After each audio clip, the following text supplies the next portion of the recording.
Bueno, mi nombre es Dr. Wilson Quispe Padilla, soy médico de planta del Centro de Salud Integral de Palos Blancos. Ya son 5 años que estoy como responsable de enfermedades de transmisión vectorial y actualmente estoy como responsable del manejo clínico de los pacientes con dengue. Bueno, en esta ocasión les voy a compartir una presentación acerca del manejo de pacientes con dengue. ¿Ya? Quisiera por favor que puedan tomar bastante atención. Son presentaciones fáciles, solamente que tienen que tomar importancia cada una de ellas, ya que es fundamental, ya que estamos tomando como referencia los protocolos de atención de la Organización Mundial de Salud, de la Organización Panamericana de Salud, ¿no? Entonces vamos a ir a lo que son las presentaciones. Bueno, vamos a ir a la primera diapositiva, en donde nos está explicando acerca de el objetivo del correcto manejo de pacientes con dengue, que va a ser reducir la morbimortalidad por dengue. ¿En qué nos vamos a basar? Tenemos que basarnos en pilares. En este caso les voy a tocar, bien importante, 3 pilares. El primer pilar es tener un proceso organizado que garantice el reconocimiento temprano de los casos, ¿no? Entonces, ¿qué quiere decir? Que tenemos que organizarnos. ¿Cómo nos organizamos? Es muy diferente organizarse en un área tropical donde está la enfermedad del dengue a otro lugar donde prácticamente nunca se ha visto el dengue, ¿no? Entonces, pero de la misma manera tenemos que organizarnos, especialmente en áreas tropicales. Tenemos que tener un lugar de triage, es decir, de triaje, donde vamos a clasificar a aquellas personas que podrían tener dengue, ¿no? Y darles una exclusividad de trato para que, bueno, se puede evitar de que estos pacientes puedan irse a hacer un tratamiento ambulatorio malo, tal vez en farmacias, tal vez en boticas, donde puede complicarse la enfermedad, ¿no? Entonces, el primer pilar es hacer, sí o sí, una organización garantizada para el reconocimiento temprano de los casos de posibles pacientes con dengue. Número 2, clasificarlos. Si nosotros tenemos todas las directrices que nos está indicando que ese paciente tiene dengue, según la clasificación de la OMS, ¿qué nos dice la OMS? Que el dengue se clasifica en dengue sin signos de alarma, en dengue con signos de alarma y el dengue grave. ¿Por qué es importante este pilar? Porque este pilar nos va a ayudar prácticamente a comenzar con el tratamiento que sería el tercer pilar. El tercer pilar es fundamental. Si nosotros hemos clasificado correctamente al paciente con dengue, sabemos qué tipo de dengue si nos estamos enfrentados como médicos o personal de salud, vamos a poder dar un tratamiento adecuado, oportuno y adecuado, ¿no? Para los casos de dengue, necesitamos tomar bien en claro, tener en claro de que qué es un paciente con dengue, cuándo sospechamos de un paciente con dengue, como ya les vuelvo a repetir, no es lo mismo manejar un paciente en un lugar endémico, es decir, donde siempre ha habido dengue o donde ya hay dengue, estamos con bastantes casos de dengue o nuevos casos de dengue, a un lugar donde nunca hubo dengue. Estamos prácticamente viviendo en esta época de tiempo donde generalmente nunca hubieron casos de dengue. Actualmente tenemos casos de dengue, entonces tenemos que tomar en cuenta la definición de casos sospechosos de dengue. Entonces, les voy a leer lo que nos recomienda la OMS, que dice, caso sospechoso de dengue es toda persona que vive o haya viajado los últimos 14 días a zonas con transmisión de dengue y presenta fiebre, normalmente de 2 a 7 días de evolución y 2 o más de las siguientes manifestaciones.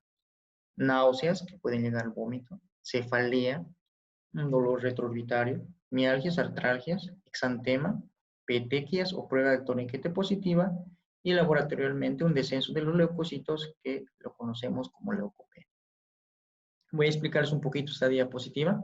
¿Por qué 14 días? Porque es el tiempo de incubación, es decir, desde la transmisión de la enfermedad hasta la aparición del primer síntoma, generalmente son 14 días. Algo bien importante también que tenemos que tomar en cuenta es la fiebre.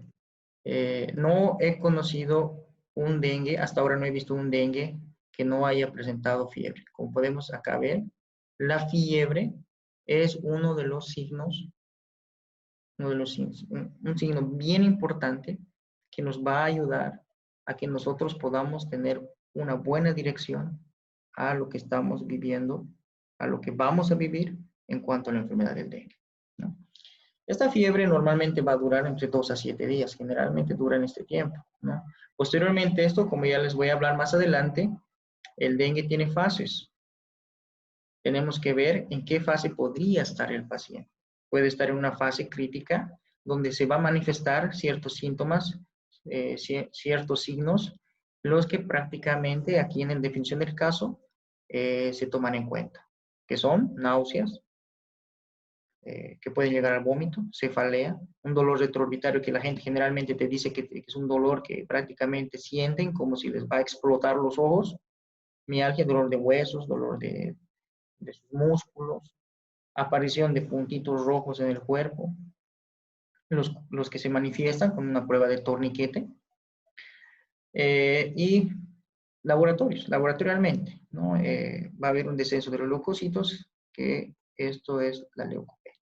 Siguiente, les voy a mostrar un video, es un video corto, que quisiera por favor que lo puedan tener en cuenta, es acerca de esta enfermedad y cómo se transmite.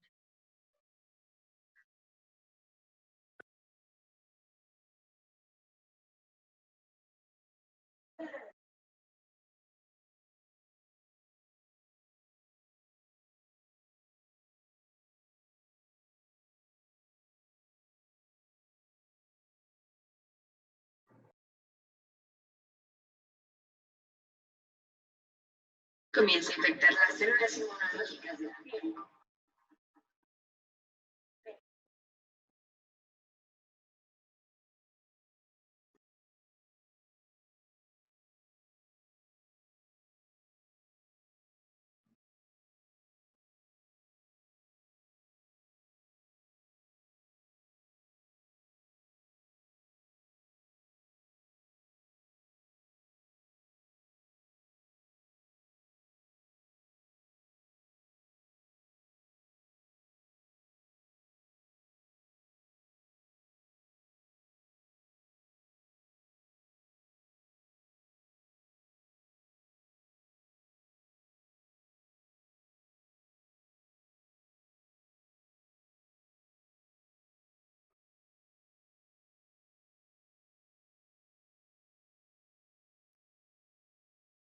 Muy bien, hemos podido ver entonces en ese video cómo se transmite esta enfermedad.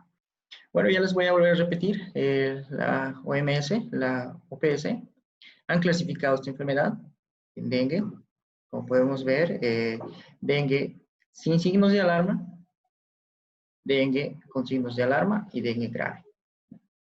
Vamos a hablar un poquito, haciendo un preámbulo de lo que son las diferentes clasificaciones, la diferente clasificación.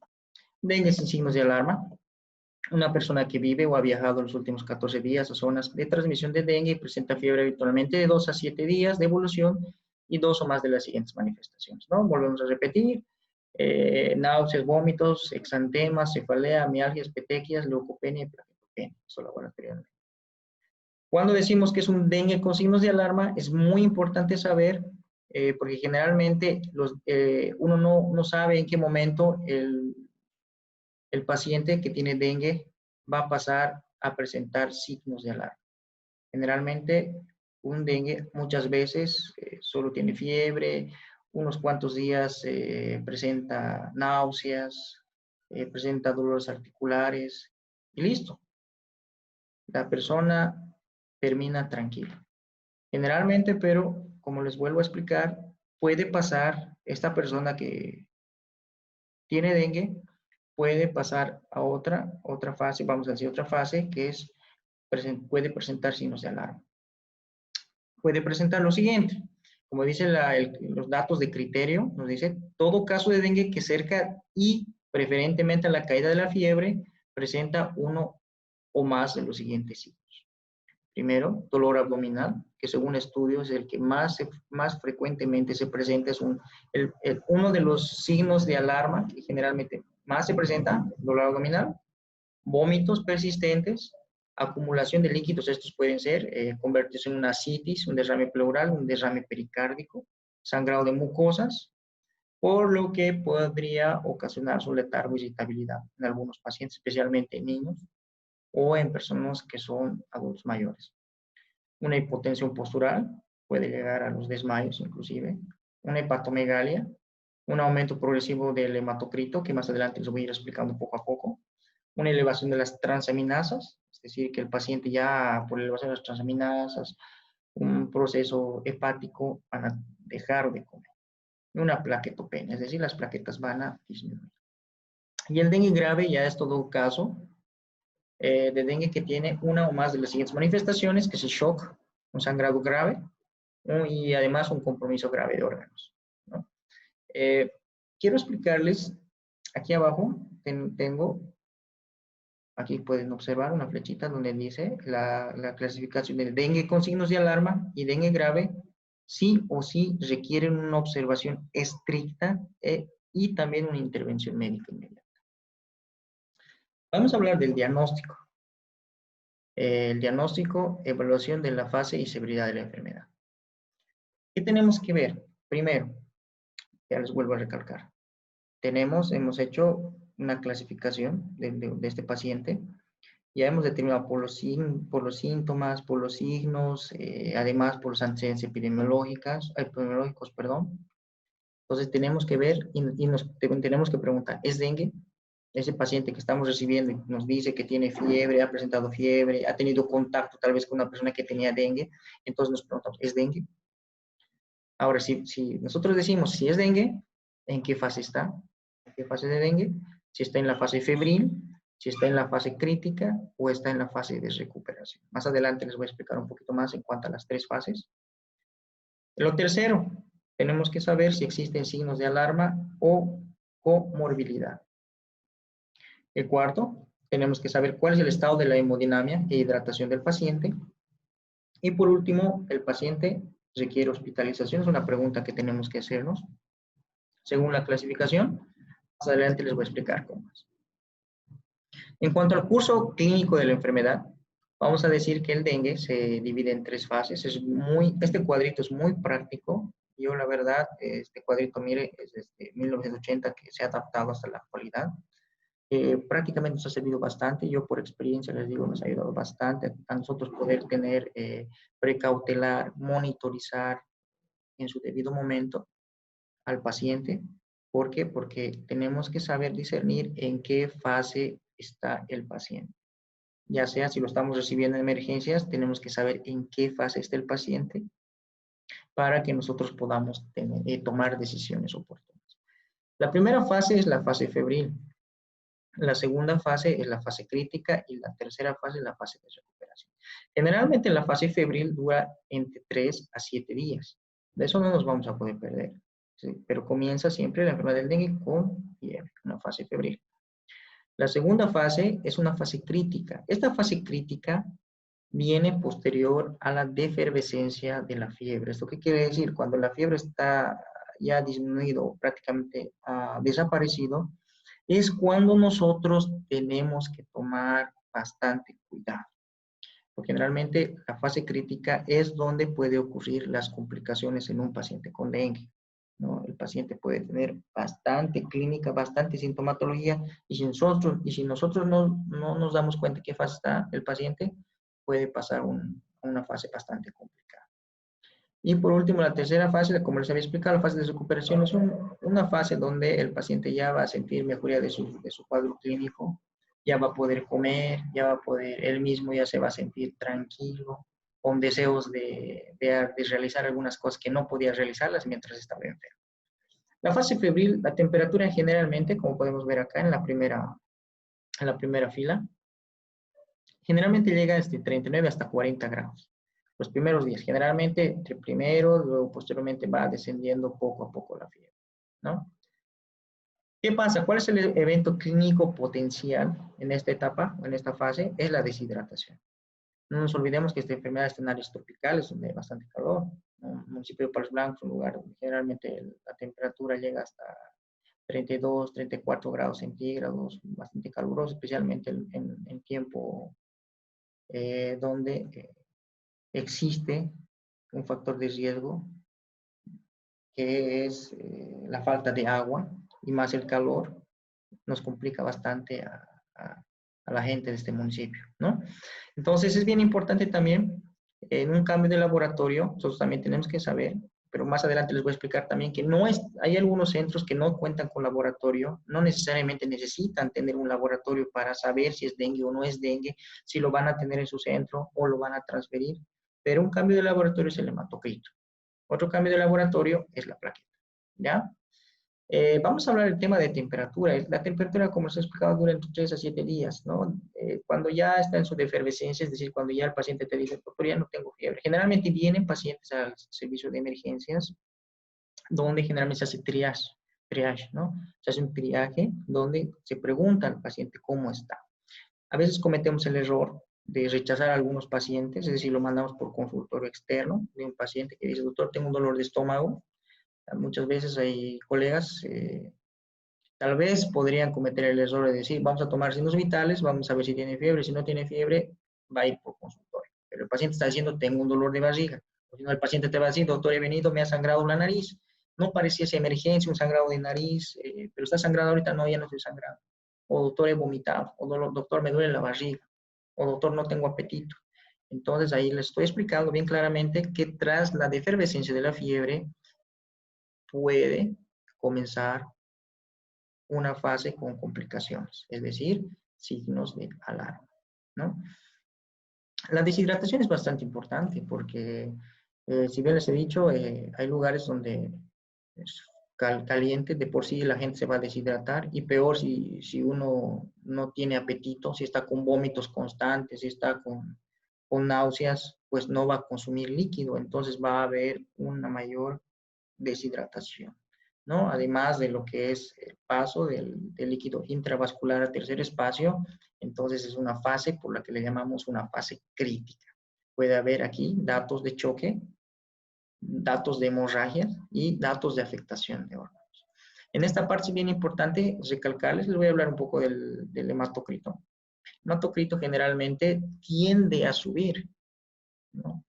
De lo normal, de los valores normales, sube bastante, se eleva bastante, entonces es bien importante discernir el hematocrito, donde nos va a indicar qué tenemos que hacer en ese momento. De la misma manera, las plaquetas, a diferencia de la fase febril, van a disminuir bruscamente, ¿no? Se ha visto incluso hematocritos que llegan a 54%, plaquetas de 20, vamos a decir, de 20 milímetros cúbicos, los que prácticamente nos van a poner la alerta, ¿no? Entonces, es prudente que nosotros podamos tomar una decisión en esta fase. ¿Ya? Vamos a seguir a lo que es a continuación. ¿Cuáles son los pasos para el tratamiento adecuado de pacientes con dengue? Vamos a ir por pasos. Si nosotros no nos organizamos, no nos ordenamos, no vamos a poder dar una buena atención al paciente. Número 1, tenemos que realizar una evaluación general del paciente con sospecha de dengue. Es lo que vamos a realizar una completa anamnesis. Tenemos que buscar síntomas, buscar antecedentes epidemiológicos. Podemos nosotros estar en un lugar, una ciudad donde nunca hubo dengue o un pueblo donde nunca hubo dengue, pero tenemos que buscar antecedentes epidemiológicos, ¿no? Ahí nos vamos a lo que es la definición de caso sospechoso de dengue. Si esta persona ha estado en un lugar donde hubo dengue o hay dengue, que ha viajado a un lugar o ha tenido algún familiar que haya enfermado con dengue.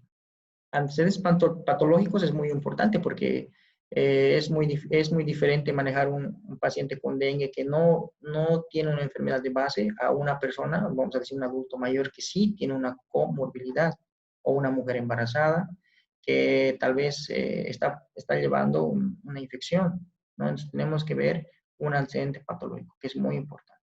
Antecedentes no patológicos también es bastante importante porque nos ayuda a saber cuáles son los hábitos de esta persona, ¿no? Antecedentes familiares también es también muy importante, como les estaba diciendo, si hay personas que estaban enfermos con dengue, si esta persona no tiene familia, puede estar sola la persona, ¿no? Y hay que tomar también una decisión para el tratamiento de esa persona. El examen tiene que ser completo. ¿Por qué tiene que ser completo? Porque tenemos que revisar al paciente y ver su evolución. Si posteriormente esto no va a haber una afectación de diferentes órganos. Si hablamos de investigación, tenemos que buscar pues, pruebas de laboratorio de rutinas que pueden contar en lugares donde hay esta enfermedad. Generalmente existen pruebas para determinar si es un dengue, ¿no? Generalmente, pero demora un poquito. A lo que los lugares de primer nivel que se encuentran alejados no van a poder tener resultados. Pero eso no nos está diciendo que no podemos tratar a un paciente con dengue. No podemos esperar a que tengamos el resultado que nos diga que tiene dengue para recién tomar conducta. No, para nada. Mientras tanto, podemos optar con estudios laboratoriales que nos van a ayudar a ver una evolución correcta del tratamiento del paciente. Número 2, el paso 2, es un diagnóstico presuntivo. Tenemos que evaluar, tenemos que clasificar y saber en qué fase de la enfermedad se encuentra el paciente. Y por último, como les había explicado, el otro pilar, el tratamiento. Si bien este diagramita es un poco, vamos a decir, que parece complejo, bueno, para nada lo es si es que seguimos las directrices de este mismo diagramita. Número 1, tenemos que evaluar si el paciente tiene algún signo de alarma o gravedad. Esa es la base si lo vamos a tratar al paciente en su casa, lo vamos a internar o lo vamos a referir. Entonces, si este paciente no tiene signos de alarma, que seguimos esta directriz que dice no tiene signos de alarma, entonces se cataloga como un dengue sin signos de alarma, donde vamos a evaluar, pero si hay condiciones asociadas o riesgo social. Entonces, esa es la pregunta. ¿Hay condiciones asociadas o riesgo social?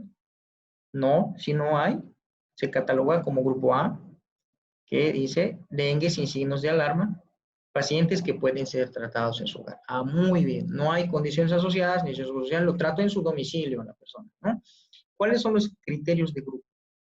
Los criterios de grupo son pacientes sin signos de alarma, sin condiciones asociadas, sin riesgo social, tolera permanente administración por vía oral, que es fundamental. No lo puedes mandar a su casa a un paciente si te dice que no tolera, no puede tomar líquidos porque lo vomita, no lo puedes enviar a su casa. Y además es importante la diuresis, que el paciente esté orinando en las últimas 6 horas, ¿no? O que presente diuresis normal. Entonces lo mandamos a su casa con las medidas que más adelante les voy a explicar. Siguiente. La siguiente directriz. Evaluar si hay condiciones asociadas a riesgo social. En este caso, sí hay. Esos corresponden al grupo B1. Son dengue sin signos de alarma, pero presentan condición asociada o riesgo social. ¿Qué pasa con estos pacientes del grupo B1? Requiere internación. Muy bien. ¿Cuáles son las condiciones asociadas? El embarazo. El embarazo es una condición asociada que sí necesita un manejo multidisciplinario muchas veces, monitorización, control. No les estoy diciendo que llegue una embarazada y lo transfieran inmediatamente, sino tenemos que nosotros mismos monitorizar a la paciente. Tenemos que ver si esta paciente la podemos tratar en nuestro centro, en este caso, el Centro de Salud Integrales, de toda la parte departamental, puede monitorizar a la paciente. Otra condición asociada es el niño o niña menor de 1 año. Niño o niña menor de 1 año también es una condición asociada. Adultos mayores, generalmente es mayores de 65 años. Obesidad mórbida, hipertensión arterial, diabetes mellitus, daño renal, enfermedades hemolíticas, hepatopatía crónica, paciente que recibe tratamiento con anticoagulantes. Estas son las condiciones asociadas que sí requieren internación, ¿no? Riesgo social, persona que vive sola o lejos donde donde no puede, prácticamente es una persona que vive sola o lejos, donde generalmente no va a poder llegar a un centro de salud rápidamente, ¿no? Falta de transporte o una pobreza. Muy bien, entonces hasta acá yo creo que está claro.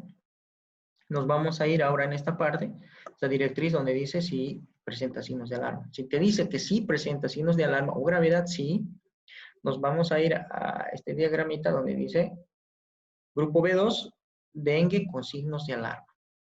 Requiere también de la misma manera internación. ¿Cuáles son los criterios de grupo? Es todo caso de dengue que presente uno o más signos de alarma cerca o a la caída de la fiebre. Como ya les he explicado anteriormente en la presentación anterior. Dolor abdominal, vómitos persistentes, sangrado de las mucosas y otros, ¿ya? Más adelante vamos a volverles a explicar, solamente que quiero que tomen en cuenta esta directriz que nos está indicando cuáles son los criterios de grupo para que lo manejemos a este paciente como grupo B. Dengue grave, sí, eso es bien importante, saber que el grupo C es el dengue grave, requiere internación en unidad de terapia intensiva. Existen varios criterios de grupo. Todo caso de dengue que tenga uno más de las siguientes manifestaciones: choque o dificultad respiratoria debido a extravasación grave de plasma, un choque evidente, un pulso débil o indetectable, taquicárdico, extremidades frías, llenado capilar menor o igual a 2 segundos, presión de pulso menor o igual a 20 milímetros de mercurio, hipotensión en fase tardía, sangrado grave. Y según la evaluación de médico tratante, ejemplo, exista una hematemesis, melenas, metrorragia voluminosa, y además un compromiso grave de órganos tales como daño hepático, las transaminas bastante elevadas, sistema nervioso central comprometido, presencia de datos que nos estén indicando que el corazón ya está presentando daño y otros órganos. Hablamos de esto un poquito. Muchas veces tenemos que tomar en cuenta de que si transferimos a un paciente delicado a un centro de mayor complejidad, esto puede ser contraproducente. Tenemos que analizar, tenemos que preguntar y tenemos que evaluar si el paciente es candidato a una transferencia o no, una referencia.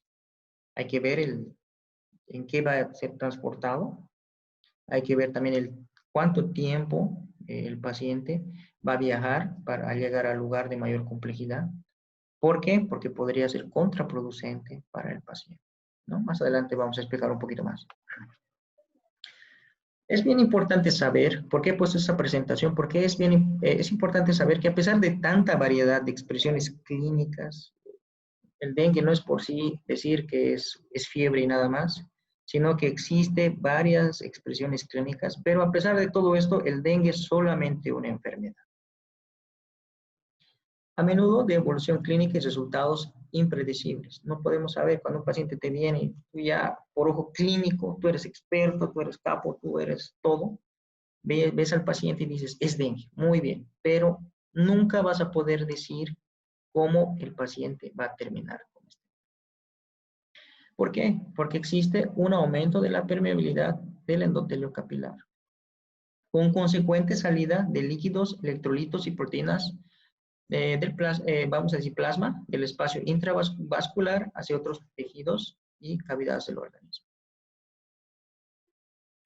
Bueno, es importante saber en el dengue con signos de alarma en la fase crítica puede evolucionar a dengue grave, con escape severo de plasma que lleva al shock por dengue, más distrés respiratorio, sangrado severo, daño severo de órganos. Generalmente el periodo de escape de plasma clínicamente severo usualmente dura de 24 a 48 horas. Ojo, otra vez les vuelvo a repetir, generalmente después de la efervescencia de lo que es la fiebre, dura entre 24 y 48 horas. Entonces, ¿qué nos quiere decir? Que tenemos que estar alerta, tenemos que estar bastante despiertos. Después de la efervescencia de la fiebre, 24 a 48 horas tenemos que estar monitorizando prácticamente constantemente al paciente.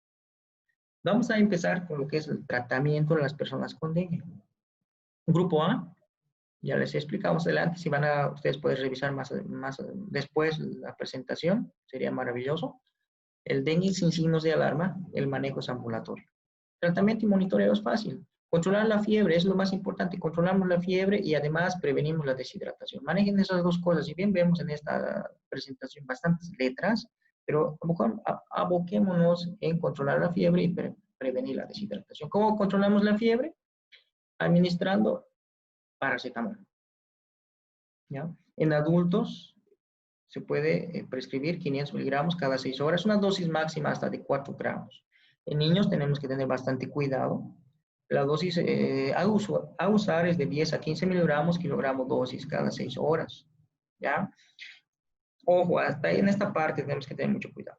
¿Ya? Hay que explicarles bien. Si nosotros vamos a mandar a un paciente a su casa, tenemos que explicarles bien. Porque si no les explicamos bien, puede ser que ha pasado acá, por si acaso. Después del primer día que han venido al hospital, al segundo o tercer día vienen ya presentando un dolor abdominal severo, especialmente en niños, ¿ya? Y haciendo una anamnesis nos encontramos que los papás le han dado paracetamol cada media hora, ocasionando una gastritis medicamentosa, ¿no? Entonces hay que explicarles bien cuál es el manejo. Se puede realizar, se aconseja utilizar baños de esponja con agua tibia. No es necesario bañarlos con agua fría a los pacientitos, sino podemos utilizar baños de esponja con agua tibia, que nos va a ayudar bastante a controlarla, ¿no? Prevenimos la deshidratación. Generalmente ocurre cuando la persona pierde mucho líquido, fiebre alta, vómitos, pobre ingesta oral, porque no tienes apetito, no tienes hambre, entonces no consumes líquido. Tenemos que administrar suficientes líquidos, no solamente agua, ojo, no solamente agua, y vigile si se presentan signos de deshidratación. Y si estos están presentes, tiene que acudir al hospital. ¿Cómo? ¿Cuándo va a ir al hospital? Cuando tenga una producción reducida de orina, es decir, que este paciente generalmente pasa en niños, ¿ya? Entonces, la madre te va a decir, o bueno, se va a dar cuenta que su niño ya no está yendo al baño, entonces tiene que ir al hospital. Una ausencia o cantidad reducida de lágrimas, es decir, que el niño ya llora pero no tiene lágrimas. Boca o lengua o labios secos, ojos hundidos, letargo, agitación, confusión, ritmo cardíaco acelerado, una taquicardia mayor a 100 latidos por minuto, manos y pies fríos y húmedos, y en caso de bebecitos, fontanela hundida en los bebés. ¿Cómo prevenimos el contagio del dengue en su hogar? Fácil, que quiero que también tomen en cuenta. Tenemos que colocar al paciente bajo mosquitero. Utilizamos repelente de insectos en el paciente para evitar la transmisión a otras personas. Una recomendación importante, porque le estás mandando al paciente a su casa y no queremos que de ese paciente venga toda su familia, ¿no? Posiblemente todos contagiados con dengue. Tiene que dar los parámetros adecuados para que ellos puedan controlar esta enfermedad en su casa, en su misma casa. Matar a los mosquitos que están dentro de la casa, generalmente se oculten debajo de las camas, detrás de los roperos. Tiene que vaciar los recipientes que hay en los patios que tengan agua, porque son estos los criaderos potenciales de el mosquito Aedes aegypti. Tienen que colocar, si es que no tienen, tela metálica en las puertas y ventanas para prevenir que entre el mosquito a la casa. Prácticamente es dar la seguridad a la familia, ¿no? Luego, posteriormente, tenemos que vigilar si se presentan señales de alerta a medida que la temperatura comienza a bajar. Tenemos que realizar un control diario para evaluar la progresión de la enfermedad. Tenemos que saber si mejoran los síntomas y signos. Si existen signos de alarma hasta fuera del periodo crítico, es decir, 48 horas luego de la caída de la fiebre, tenemos que ver, ya aquí otra vez está volviendo a repetir esta presentación. Tenemos que instruir a los pacientes y responsables a regresar urgente al hospital si se presentan uno o más de los signos de alarma. Bueno, el grupo B, les voy a hablar del grupo B, es un dengue sin signos de alarma, pero tienen el manejo de internación, ya les había explicado, que tienen condición asociada o riesgo social. Mujeres embarazadas, adultos mayores, niños menores de edad, de 1 año. Entonces el tratamiento es diferente. Tenemos que mantener hidratado al paciente. Especialmente tenemos que ver la parte de la vía oral, ¿no? No vamos a poder tratar a un paciente en su casa si es que no tolera líquidos. En caso de intolerancia a la vía oral, iniciar tratamiento, aquí tenemos endovenoso con cristaloides, ¿no? ¿Qué cristaloide, qué soluciones vamos a utilizar?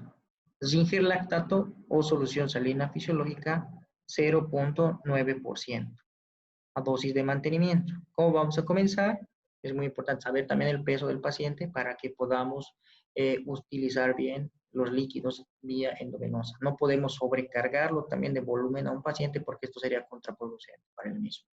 Vamos a comenzar de 2 a 4 ml kilogramo hora y procuramos iniciar la vía oral lo más pronto posible. O sea, nos ayuda bastante la vía endovenosa.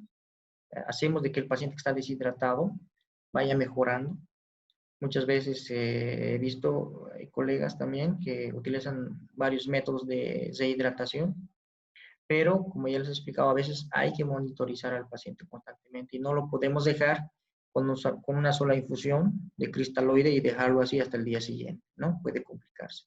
Tenemos que dar tratamiento sintomatológico igual al grupo A, ¿no? Cuidar la fiebre, la temperatura y también ver y vigilar la hidratación del paciente. Al paciente, ¿qué tenemos que explicar al paciente? ¿no? Tiene que estar un mosquitero en la fase febril, exactamente. Si vamos a internar un paciente, tiene que estar bajo un mosquitero, si no vamos a tener, especialmente si existe el mosquito Aedes aegypti, muchas veces existe también en los centros de salud, vamos a poner en riesgo a nuestra población personal de salud, ¿no? Eh, Bien importante es para la condición asociada dar atención específica y supervisar. Vamos a vigilar. ¿Qué es lo que vamos a vigilar? Signos vitales.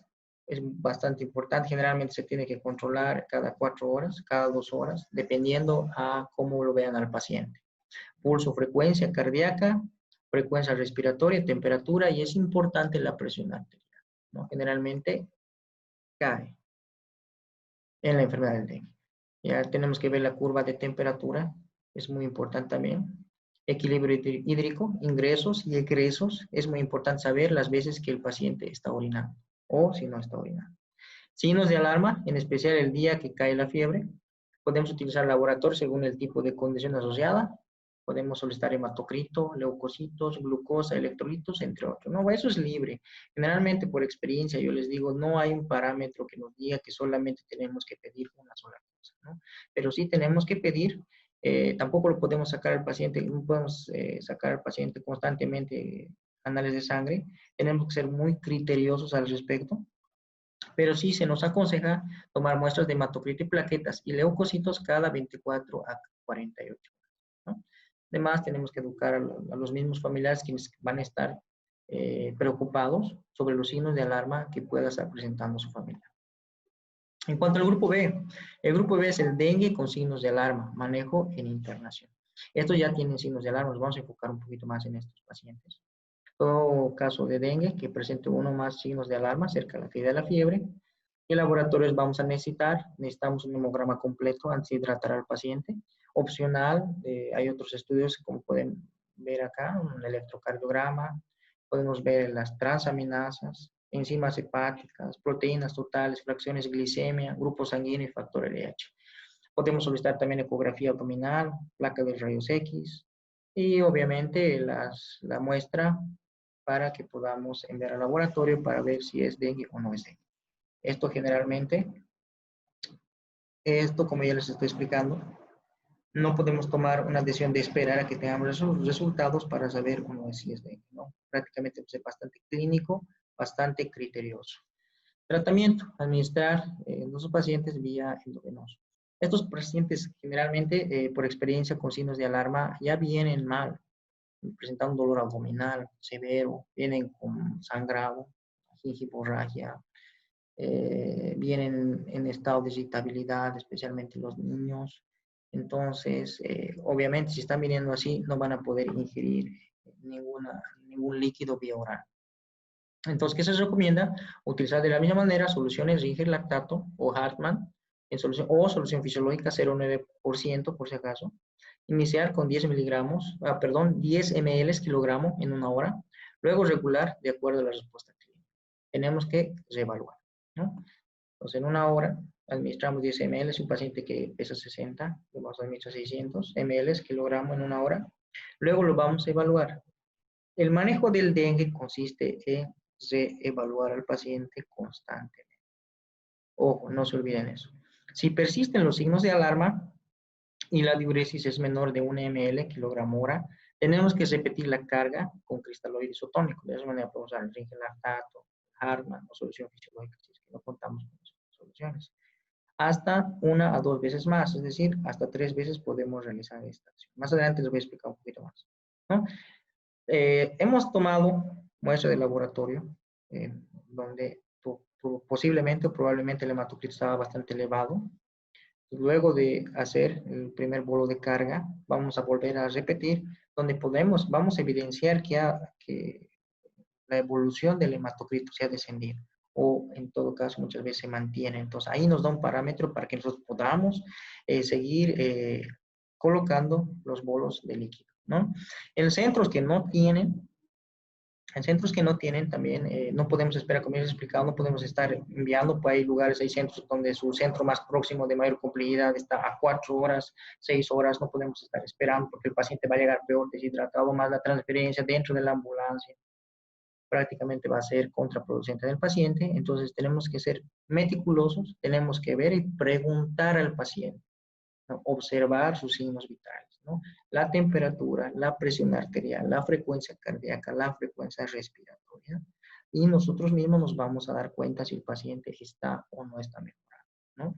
Pero signos neurológicos también, la irritabilidad, el llenado capilar, prácticamente todo nos apunta a ver la evolución del paciente.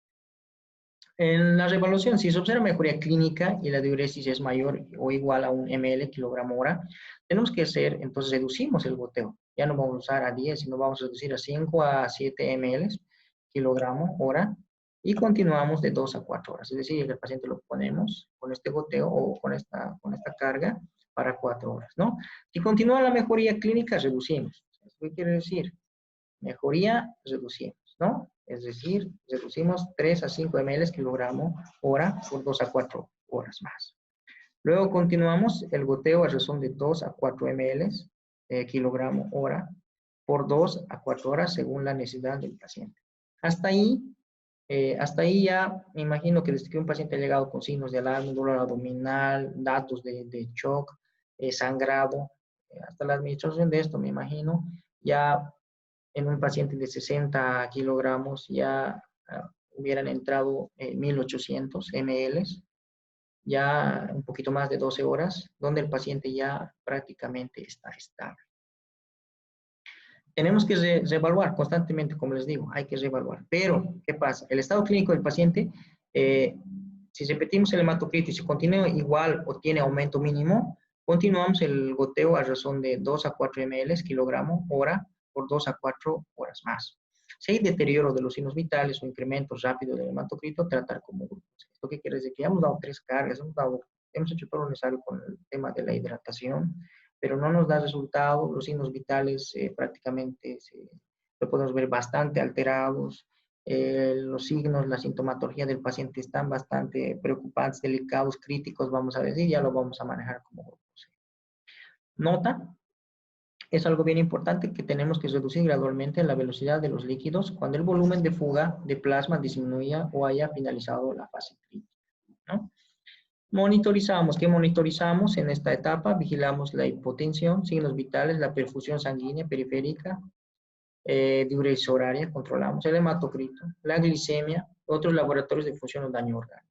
Criterios de mejoría clínica, donde nos dice que el paciente ya está mejorando cuando hay desaparición progresiva de los signos de alarma, remisión progresiva de la sintomatología general, signos vitales estables, diuresis normal o aumentada, es decir, ya lo vamos a ver al paciente por yendo al baño, disminución del hematocrito a menos del valor de base, un paciente estable, buena tolerancia oral y una recuperación del apetito. Pero ojo, esto no sucede en horas, es decir, que no vas a internar un paciente y vas a esperar darle de alta al día siguiente, sino para que un criterio de mejoría clínica, para que todo esto pueda pasar, generalmente nos tarda un poquito, unos días, unos 2, 3, hasta 4 días, donde el paciente lo va a saber estable, lúcido, comiendo y todo lo demás, ¿no? Entonces, es muy importante eso. Yo creo que es muy importante tener conocimiento en cuanto a esto. Yo quisiera, por favor, pedirles que podamos tener cuidado en cuanto a los pacientes que tienen dengue. Bueno, vamos a continuar con la presentación. Bueno. Bueno, vamos a proseguir entonces. Vamos a continuar con la presentación. Bueno, estaba explicando acerca de lo que son los tratamientos. Vamos a ver acá el grupo 2, el grupo B2, en cuanto al tema de manejos con signos de alarma. Ya espero que les haya quedado claro. Vamos al grupo C, que es el dengue grave, tratamiento de urgencia. Si bien nos vamos a enfocar estas presentaciones en el manejo del grupo C, el dengue grave, ya que es un manejo un poquito más grande. Esto se hace realmente en hospitales de tercer nivel, pero lo que nos corresponde a nosotros dar una pauta para que estos pacientes puedan ser referidos adecuadamente a estos establecimientos, ¿no? Generalmente los pacientes presentan una gran fuga de plasma que lleva al shock, una acumulación de líquidos con dificultad respiratoria, sangrado severo, daño orgánico importante, ¿no? Podemos hacer bastantes estudios mientras lo preparamos al paciente, pero lo que tenemos que hacer es dar un tratamiento al shock hipotensivo. Tenemos que iniciar una hidratación endovenosa con cristaloides, pero esto ya a 20 ml por kilogramo en bol. Si el paciente mejora, mantenemos cristaloides a 10 ml kilogramo hora por 1 hora y luego reducimos gradualmente. El paciente continúa inestable con hematocrito baja, indica que existe un sangrado y la necesidad urgente de transfundir un paquete globular. Ahora, si el hematocrito continúa alto comparado con el de base, realice un segundo bolo de cristaloides a 20 ml kilogramo en 30 a 60 minutos, ¿no? Ahí estamos viendo el tema del manejo del hematocrito. Ahora, si no hay respuesta clínica favorable, luego de 3 cargas con cristaloides, considerar coloides, ¿no? A 10 a 20 ml kilogramo en 30 a 60 minutos. Reevaluamos al paciente. Si mejora, cambiamos de cristaloides. Si no mejora, usamos drogas vasoactivas. Y además el tratamiento de hemorragia severa, ¿no? Muchas veces confundimos un paciente con signos de alarma, que podemos manejarlo como grupo B1. Pensamos que es un paciente grupo C, es decir, con dengue grave. No tenemos que asustarnos, no tenemos que alarmarnos. Está bien claro los datos y signos de shock, ¿ya? Donde hay una importante fuga de plasma que lleva al shock. Hay clara dificultad respiratoria en el paciente. No tenemos que tampoco, si es que no vemos esto en un paciente que podemos manejar como grupo B1, podemos confundirlo y manejarlo como grupo C. Hay que tener mucho cuidado, porque el grupo C nos está indicando que existe un sangrado severo, un daño orgánico importante. Sangrado severo, ¿qué quiere decir? Que tenemos que realizar, sí, un tratamiento hemostático para esta hemorragia severa que esté presentando el paciente, ¿no? Vamos a ver en estas fotos, en estas imágenes, algunos de los pacientes que han acudido al centro de salud. Generalmente en una fase, vamos a decir, no siempre van a venir con fiebre, no vienen los pacientes con un letrero que te diga tengo dengue, sino prácticamente quiénes te van a dar esa pauta, quiénes te van a decir que es dengue, sino la sintomatología del paciente. Como podemos ver acá, con erupciones cutáneas, tanto en miembros superiores como en miembros inferiores. En este caso, esta paciente está presentando ya una gingivorragia, sangrado. Además de esta paciente ha llegado con signos de alarma, que estaba acompañada con dolor abdominal y vómitos persistentes, ¿no? Una notable deshidratación de la paciente. También este mismo paciente, de la misma manera, estábamos viviendo un tiempo con bastante casos de dengue en el municipio de Palos Blancos y hemos empezado a recibir pacientes ya en su mayoría con signos de alarma, ¿no? Podemos ver acá una gingivorragia, que prácticamente el paciente no podía ni siquiera tolerar nada por vía oral. Podemos ver en este mismo paciente ya tenía líquido en tercer espacio. Esta es una ecografía que se le ha tomado, no solamente esta, sino se ha tomado bastantes, donde había líquido en el espacio de Morrison, había un engrosamiento de la pared de la vesícula que aparentaba tener un proceso, vamos a decir, una colecistitis. Esto porque la pared de la vesícula se ha engrosado. Entonces había también espacio de Morrison bastante líquido. Entonces, ¿qué nos van a indicar que sí, efectivamente, el paciente se encuentra con signos de alarma en una fase crítica? Nuestro paciente, en este paciente, por ejemplo, se ha encontrado un llenado capilar mayor a 2 segundos. Había en miembros superiores esta lesión, que no habíamos visto anteriormente, pero sí nos ha llamado bastante la atención. Esta es una foto de un niño, no lo hemos protegido, pero bueno, quisiera por favor que tengan ustedes también mucha prudencia. Un sangrado nasal constante. Me voy a esta imagen donde tenemos que evitar, ¿no?, dañar muchas veces, tenemos que ser bastante cuidadosos, tenemos que ser criteriosos, tenemos que tener la experiencia necesaria para que nosotros podamos ayudar al paciente, ¿no? En este caso, el paciente, por ser niño, no se ha podido canalizar adecuadamente, rápidamente. Las constantes intentos de canalización han provocado este tipo de lesiones en este paciente, ¿no?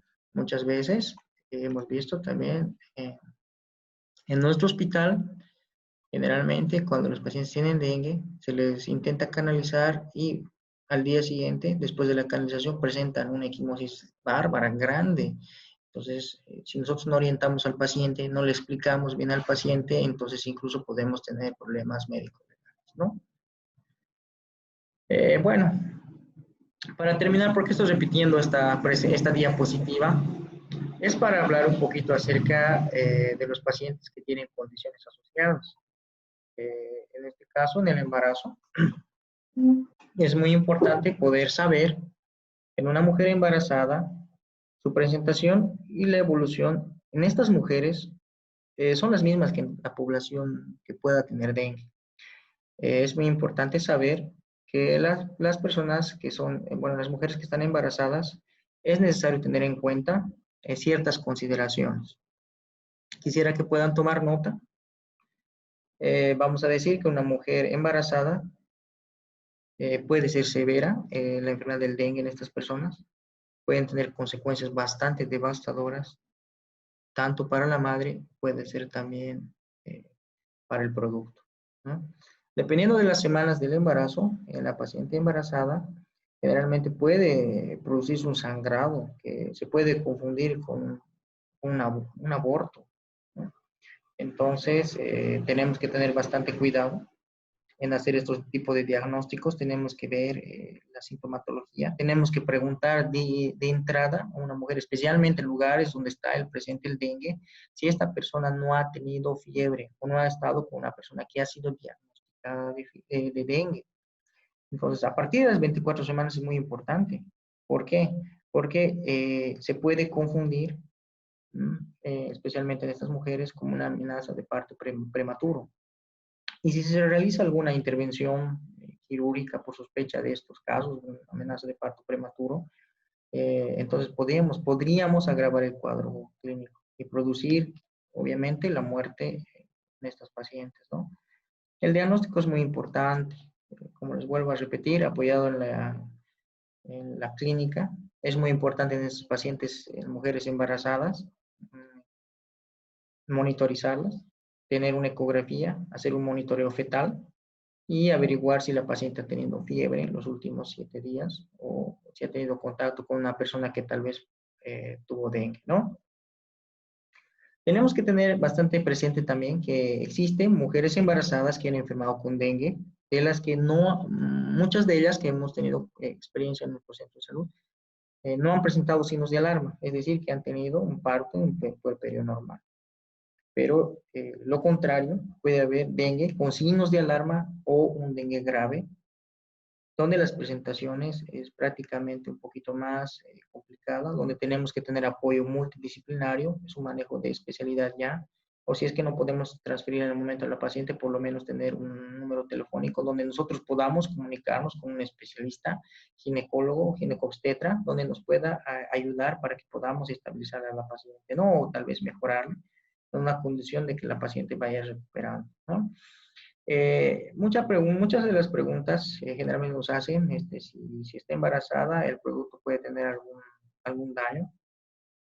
Según estudios que se han realizado, según lo que nos indica la OMS, es de que esta persona, una mujer embarazada, el producto puede estar asociado, pero no estamos diciendo a un porcentaje máximo, ¿no? Sino puede o no puede estar asociada a un retardo en el crecimiento intrauterino, ¿no? Pero eso no tiene tanta significancia. Lo más importante es tratar a la mujer embarazada, ¿no? Y precautelar el bienestar del producto. El manejo generalmente es conservador en estas mujeres, ¿no? Tenemos que ser bastante, vamos a decir, imprudentes en el manejo. Como ya les he explicado, a veces por tomar una decisión grande podemos complicar a la paciente. Tenemos que tener en cuenta los diagnósticos diferenciales en una mujer embarazada. Por si acaso, si hay un área donde existe esta enfermedad, no podemos catalogar a la persona como dengue, sí o sí, ¿no? Tenemos que ver diagnósticos diferenciales entre las que está la eclampsia, la preeclampsia, el síndrome de HELP, porque laboratorialmente obviamente vamos a tener cambios en, vamos a decir, en los resultados del laboratorio que nos pueden hacer confundir los diagnósticos, ¿no? Es bien importante también el manejo de estas mujeres. Lo vamos a manejar igual de la misma manera con líquidos. Siempre vamos a usar Ringer lactato o solución Hartmann. Nos indica una sugerencia de la OMS y también se ha visto que no se debe utilizar dextrosa, especialmente en fases críticas de la paciente, ¿no? Es importante también saber, generalmente hay mujeres embarazadas que tienen diabetes, han sido diagnosticadas anteriormente de diabetes. Nos olvidamos la diabetes gestacional, donde el manejo tiene que ser también adecuado, ¿no? No podemos manejar una mujer embarazada que tiene diabetes y está su azúcar elevado, una hiperglucemia elevada, y manejar solamente en el dengue. Nos olvidamos de la diabetes. No es así. Tenemos que compensar a la paciente y de por sí los resultados van a ser más alentadores en este paciente, ¿no? No nos olvidemos que este paciente con signos de alarma, si es que está presentando signos de alarma, no va a poder tomar los medicamentos vía oral. Si estaba tomando un medicamento hipoglicemiante, nosotros vamos a querer compensar con medicamentos vamos a decir, antidiabéticos, vamos a decir hipoglicemiantes, no vamos a tener buenos resultados, ¿no? Vamos a incrementar el dolor abdominal, puede haber riesgo de un sangrado. Entonces, lo que se aconseja, y hemos tenido experiencia también en nuestro centro de salud, es utilizar la insulina, ¿no? Bueno, vamos a ver que una vez que nazca el producto en una paciente que, bueno, haya tenido dengue, tenemos que comunicar, bueno, hay que vigilar el producto una vez que nace el bebé, tenemos que tener mucho cuidado, tenemos que monitorizar un lapso de 14 días, si es que el neonatito presenta algún síntoma, ¿no? Generalmente los recién nacidos de madres que tuvieron infección por dengue, antes o durante el embarazo han recibido pues estos mismos anticuerpos maternos, es decir, inmunoglobulina G contra el dengue a través de la placenta. Y estos, por ende, tienen el riesgo de contraer dengue grave, ¿ya? Entonces, ¿por qué? Porque han sido infectados con un serotipo diferente. Entonces, ¿qué quiere decir? Que posteriormente estos pueden desencadenar un episodio de dengue grave, ¿no? Es por eso importante, como ya les vuelvo a repetir, los antecedentes epidemiológicos. En cuanto al recién nacido y lactante, es bien importante también considerar que este grupo etario, vamos a decir, la mortalidad es más elevada, ¿no? Algunos síntomas, además, pueden presentarse infrecuentes a lo que es el dengue. No solamente te va a venir como el libro, los pacientes que tienen enfermedad de dengue, sino especialmente en niños menores de 1 año y lactantes, los síntomas van a ser infrecuentes. Existen manifestaciones relativas, las cuales van a estar, miren, quisiera que tomen en cuenta, el tracto respiratorio superior puede estar alterado, puede presentar diarrea el paciente o convulsiones, ¿no? Generalmente cuando viene un niño con convulsiones, lo primero que pensamos es una convulsión febril. Pero no nos olvidemos que puede ser que pueda estar pasando una encefalopatía aguda por dengue. Ahora, si hablamos en cuanto al escape de plasma al espacio intravascular, se manifiesta inicialmente por un edema palpebral y luego a nivel de los miembros inferiores, ¿no? Entonces, un niño menor de 1 año que está teniendo un gran escape de plasma, entonces va a ser un edema palpebral o de las extremidades inferiores, ¿no? Generalmente también se presentan en estos niños hepatomegalia, esplenomegalia, los que prácticamente nos estarían preocupando, pues como les digo, la presentación es infrecuente en estos pacientitos pequeños. Tenemos que ver la temperatura en ellos, los signos vitales. Generalmente ellos vienen hipotérmicos, irritables, con letargo, las extremidades están frías, el paciente viene taquicárdico, con una presión arterial media bastante baja, ¿no? Entonces tenemos que vigilar eso, tenemos que tomar nota, no podemos recibir al niño y pensar, si estamos en un centro de primer nivel, no podemos pensar en inmediatamente transferirlo, sino directamente hacer un correcto manejo adecuado y en el momento, ¿no? Es importante que nosotros podamos saber otra condición asociada, que es de las personas adultas mayores, que igual que los niños menores de un año lactantes, también tienen bastante riesgo de presentar complicaciones, ya que ellos ya de sí presentan bastante comorbilidad. Las presentaciones también de la misma manera van a ser atípicas, va a haber complicaciones asociadas. Si bien sabemos que estos pacientes son susceptibles, la deshidratación es más grande en ellos, ¿ya? Otra cosa es importante, hay un aislamiento social prácticamente en ellos, muchos de los ancianos viven solos, muchos de los ancianitos también acuden a farmacias donde ellos se automedican. Existen muchos antipiréticos, los que están asociados además con corticoides, que a la larga van a ocasionar mayor incremento de lo que son la sintomatología asociada con un dengue complicado, vamos a decir, con signos de alarma. Hay cambios hemodinámicos, metabólicos en estos pacientes, por lo que se debe realizar un estricto monitoreo de los pacientes, ¿no? Tiene que ser monitorizado en sala de internación, tiene que darse medicamentos que van a ayudar a la sintomatología del paciente. Es muy importante saber que existen muchas personas adultos mayores que toman medicamentos para la presión alta, toman medicamentos anticoagulantes y en fin, otro tipo de medicamentos, ¿no? Tenemos que ser bastante criteriosos en la parte médica para ver si los pacientes van a continuar su tratamiento. Ya les he explicado especialmente en pacientes que tienen diabetes mellitus, lo ideal siempre va a ser el uso de la insulina. En la parte de hipertensión arterial, no nos olvidemos que los pacientes con dengue generalmente la presión tiende a bajar, más que si le vamos a dar un hipertensivo, entonces, ¿qué vamos a hacer? Vamos a originar un shock, ¿no? Entonces, es bien importante monitorizar ellos, hacer un exhaustivo anamnesis para saber qué medicamentos están tomando, el uso de AINES también es muy importante conocer, ¿no? Dentro de las infecciones asociadas, generalmente se asocian las enfermedades.